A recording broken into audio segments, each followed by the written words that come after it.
पृथ्वी के बाहर जीवन की खोज में हम पढ़ेंगे अंतरिक्ष में भारत। भारत ने अंतरिक्ष अनुसंधान का प्रारंभ 1948 में अहमदाबाद में भौतिक अनुसंधान प्रयोगशाला के रूप में हुआ। 1962 में भारत सरकार ने डॉक्टर विक्रम साराभाई के नेतृत्व में भारतीय अंतरिक्ष अनुसंधान समिति का गठन किया। इस समिति ने तिरुवनंतपुरम के पास थुम्बा रॉकेट प्रक्षेपण स्टेशन निर्मित कर ऊपरी वायुमंडल के अध्ययन के रूप में अंतरिक्ष अनुसंधान प्रारंभ किया। तो भारत में अंतरिक्ष अनुसंधान का प्रारंभ हुआ 1948 में और 1962 में डॉक्टर विक्रम साराभाई के नेतृत्व में एक समिति का गठन हुआ, भारतीय अंतरिक्ष अनुसंधान समिति। और इस समिति ने तिरुवनंतपुरम के पास थुम्बा रॉकेट प्रक्षेपण स्टेशन बनाया और ऊपरी वायुमंडल के अध्ययन के रूप में अंतरिक्ष अनुसंधान आरंभ किया। 1969 में अंतरिक्ष अनुसंधान समिति को 1969 में भारतीय अंतरिक्ष अनुसंधान समिति को भारतीय अंतरिक्ष अनुसंधान संस्थान इसरो में बदल दिया गया। भारतीय अंतरिक्ष अनुसंधान समिति से क्या बना दिया, इसे कन्वर्ट कर दिया इसरो में, भारतीय अंतरिक्ष अनुसंधान संस्थान ISRO। तो इसरो का पूरा नाम क्या होगा, इंडियन स्पेस रिसर्च ऑर्गेनाइजेशन। इसकी स्थापना कब हुई, 1969 में। हिंदी में पूरा नाम क्या है, भारतीय अंतरिक्ष अनुसंधान संस्थान। तो पूछा जा सकता है एग्जाम में इसरो की स्थापना कब हुई, 1969 करेंगे, 1969 में। अपनी स्थापना के बाद से ही इसरो अंतरिक्ष प्रौद्योगिकी यानी टेक्नोलॉजी का विकास करने में लग गया।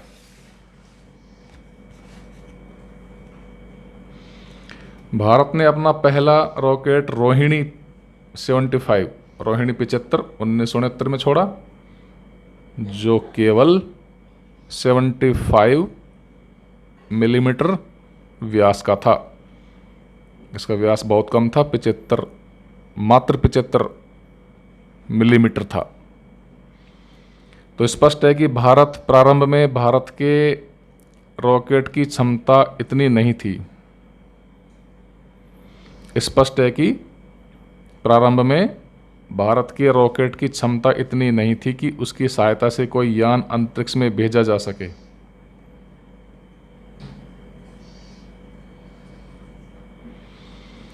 भारत ने रूस से समझौता किया और 1975 में रूसी रॉकेट की मदद से पहला अंतरिक्षयान आर्यभट्ट अंतरिक्ष में छोड़ा। तो भारत ने अपना पहला अंतरिक्षयान, पहला उपग्रह कब छोड़ा, 1975 में छोड़ा। किसकी सहायता से छोड़ा, रूसी रॉकेट की मदद से। तो किसी भी अंतरिक्ष अभियान के दो भाग होते हैं, एक तो रॉकेट, दूसरा अंतरिक्षयान। रॉकेट क्या काम करता है, अंतरिक्षयान या उपग्रह को ले जाने का कार्य करता है। तो आर्यभट्ट द्वारा सफलतापूर्वक उड़ान भरकर पृथ्वी की कक्षा में स्थापित होने के साथ भारत ने अंतरिक्ष अनुसंधान के क्षेत्र में अमेरिका, रूस, जर्मनी, चीन आदि के बाद विश्व में 11वां स्थान बना लिया, 11वें नंबर पर आ गया। इसके बाद भारत ने भास्कर श्रृंखला के 2 उपग्रह भी रूस की मदद से भेजे। उसके बाद भास्कर सीरीज के 2 उपग्रह रूस की मदद से भेजे। 1981 में एप्पल उपग्रह यूरोपियन अंतरिक्ष एजेंसी के एरियन रॉकेट की मदद से भेजा। यह पृथ्वी के 36,000 किलोमीटर ऊंचाई पर स्थापित किया गया। इस ऊंचाई पर स्थित उपग्रह की घूर्णन गति, कोणीय वेग पृथ्वी की घूर्णन गति के बराबर होता है, पृथ्वी के कोणीय वेग के बराबर होता है, जिससे यह भारत के साथ साथ चलकर जानकारी भारत को भेजता था। तो आप यह समझ गए होंगे कि किसी भी अंतरिक्ष अभियान के दो प्रमुख भाग होते हैं, रॉकेट और अंतरिक्ष यान। अंतरिक्ष यान को उपग्रह भी कह सकते हैं। तो आपने दिवाली पर पटाखे चलाए होंगे, रॉकेट चलाया होगा, तो देखा होगा कि रॉकेट में जितना ज़्यादा बारूद होगा उतना ऊपर जाएगा। तो ऐसे ही रॉकेट अंतरिक्ष यान को ऊपर ले जाने वाले वाहन का काम करता है। तो इसकी जितनी ज़्यादा क्षमता होगी उतना ही ऊपर ये जाएगा अंतरिक्ष यान को लेकर। भारत अपने रॉकेट की क्षमता बढ़ाने में सफल रहा। भारत ने जल्दी ही उपग्रह प्रक्षेपक वाहन 3 SLV-3 के रूप में ऐसा रॉकेट तैयार कर लिया जो भारतीय उपग्रहों को अंतरिक्ष में ले जाने में सक्षम था। उपग्रह प्रक्षेपक वाहन 3 की पहली उड़ान असफल रही, मगर उससे सीख लेकर दूसरी उड़ान में रोहिणी उपग्रह को सफलतापूर्वक अंतरिक्ष में भेजा गया। अपने स्वयं के रॉकेट से अंतरिक्ष यान भेजने की क्षमता प्राप्त कर भारत विश्व में 6ठे स्थान पर आ गया। तो SLV-3 असफल हो गया था, लेकिन बाद में रोहिणी उपग्रह को सफलतापूर्वक अंतरिक्ष में भेज दिया और भारत 6ठे नंबर पर आ गए विश्व में। भारत की एक बड़ी सफलता शक्तिशाली रॉकेट ध्रुवीय उपग्रह प्रक्षेपण वाहन PSLV के विकास के रूप में पाई गई है। PSLV का पूरा नाम क्या है? पोलर सैटेलाइट लॉन्च व्हीकल, ध्रुवीय उपग्रह प्रक्षेपण वाहन। यह अंतरिक्ष यान को पृथ्वी के ध्रुवों की परिक्रमा करने की स्थिति में पहुंचाता है। इस वाहन की विश्वसनीयता सर्वाधिक होने के कारण प्रत्येक देश इस अंतरिक्ष वाहन से ही अपने वाहन भेजना पसंद करते हैं। भारत द्वारा विकसित इस अंतरिक्ष वाहन में संचालन का खर्चा कम होने के कारण यह दूसरे देशों की तुलना में सस्ता पड़ता है। जिस भारत ने बहुत धन खर्च कर अपने प्रथम 3 अंतरिक्ष यान दूसरे देशों के रॉकेटों से भेजे थे, वह आज दूसरे देशों के यान अपने रॉकेट से अंतरिक्ष में भेजकर विदेशी मुद्रा कमा रहा है।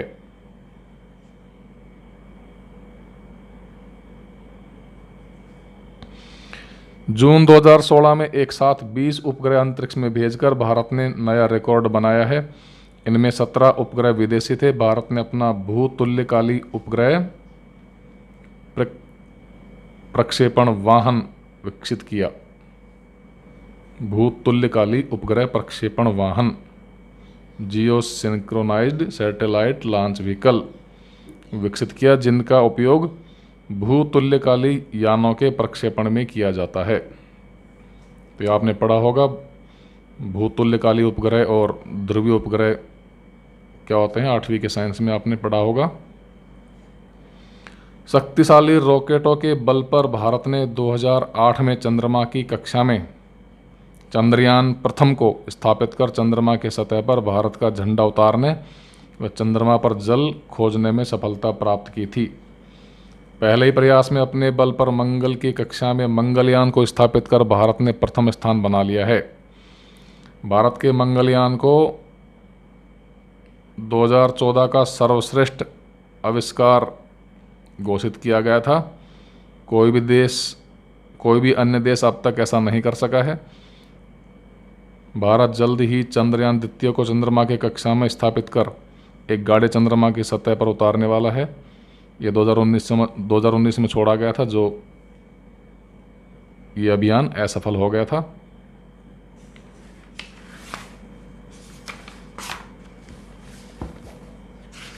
चंद्रयान 2 का जो लैंडर था विक्रम, उसका संपर्क टूट गया था चंद्रमा के सतह पर उतरने से पहले।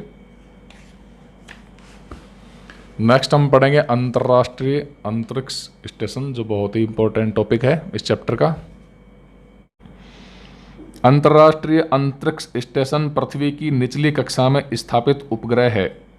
तो ये एक उपग्रह होता है जिसे पृथ्वी की निचली कक्षा में स्थापित किया जाता है और यह पृथ्वी की कक्षा में उपस्थित सबसे बड़ी कृत्रिम संरचना है। इसे पृथ्वी से बिना दूरदर्शी के भी देखा जा सकता है। सूर्योदय के पहले या सूर्यास्त के बाद यह श्वेत गतिशील बिंदु के रूप में दिखाई देता है। लगभग वृत्ताकार पथ पर यह पृथ्वी से 330 से 435 किलोमीटर की दूरी बनाए रखता है। यह एक दिन में पृथ्वी के 15 से अधिक चक्कर लगा लेता है। अंतरिक्ष स्टेशन में जापान, कनाडा, रूस, अमेरिका व यूरोपियन स्पेस एजेंसी की भागीदारी होने के कारण इसके नाम के साथ अंतर्राष्ट्रीय विशेषण का प्रयोग किया जाता है। चीन स्वयं अपना अंतर्राष्ट्रीय अंतरिक्ष स्टेशन बना रहा है। वर्तमान में इसमें अनेक कक्ष हैं, किसमें? अंतर्राष्ट्रीय अंतरिक्ष स्टेशन में, जिनका प्रयोग रहने व जीव विज्ञान, भौतिकी, खगोल शास्त्र आदि की प्रयोगशालाओं के रूप में किया जाता है। यहाँ बागवानी भी की जाती है। अंतरिक्ष में खिले पुष्प का चित्र सभी समाचार पत्रों में छपा था। ऊर्जा उत्पादन हेतु अंतर्राष्ट्रीय अंतरिक्ष स्टेशन पर अनेक सौर पैनल लगे होते हैं। तो वहाँ पर ऊर्जा कहाँ से आती है? अंतर्राष्ट्रीय अंतरिक्ष स्टेशन में उसके लिए सौर पैनल लगे होते हैं, सौर लाइट। कई कमरों में वायुमंडलीय दाब पर हवा भरी होती है, जिससे अंतरिक्ष यात्री बिना अंतरिक्ष सूट पहने आराम से कई महीने वहां रहकर कार्य कर सकते हैं।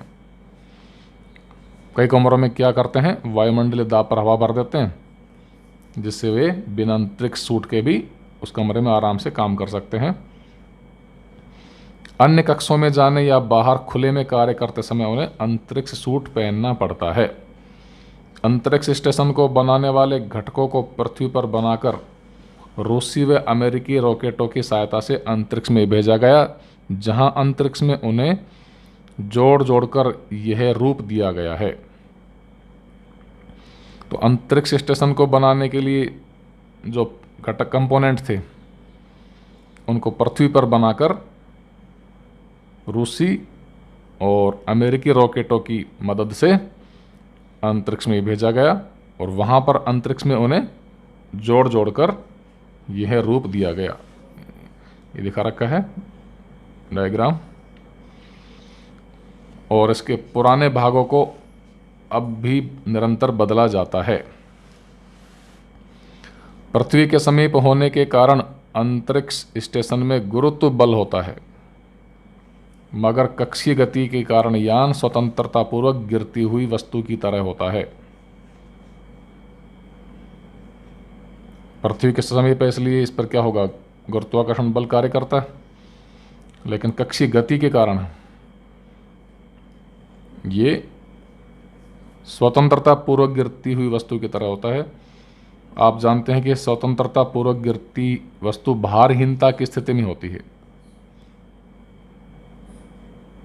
उसमें भार महसूस नहीं होता, इसी कारण अंतरिक्ष में टिक पाती है।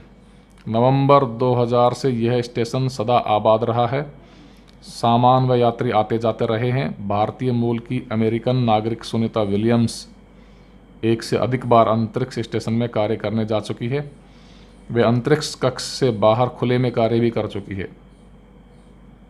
आपको यह जानकर अच्छा लगेगा कि सुनीता अपने साथ भगवत गीता की पुस्तक, गणेश जी की मूर्ति व कुछ समोसे भी लेकर गई थी।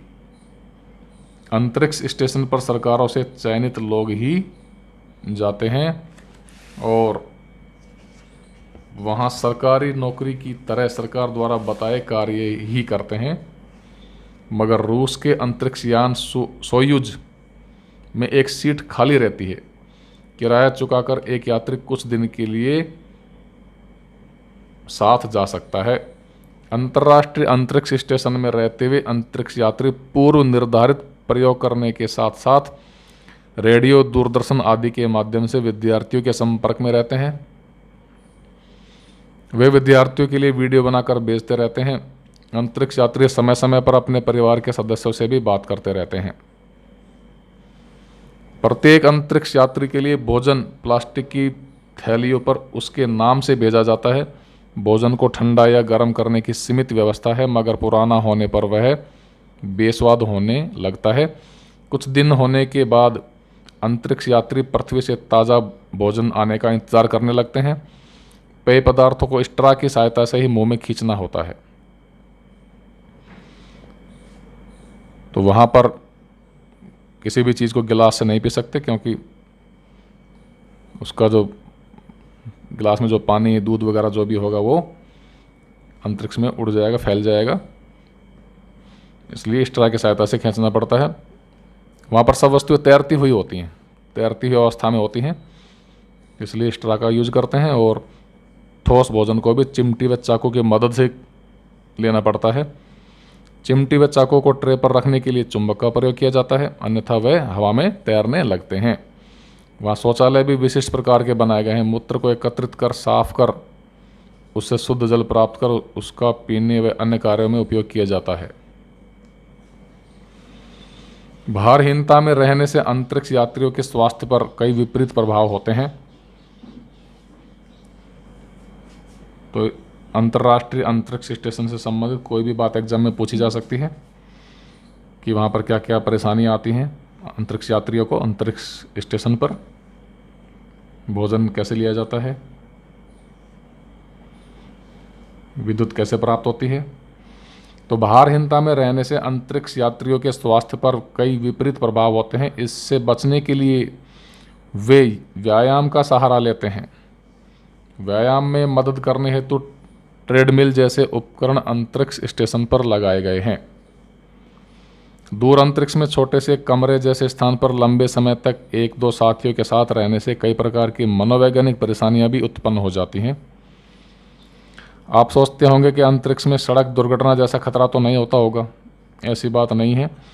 पृथ्वी के समीप के अंतरिक्ष में बहुत कचरा एकत्रित हो गया है।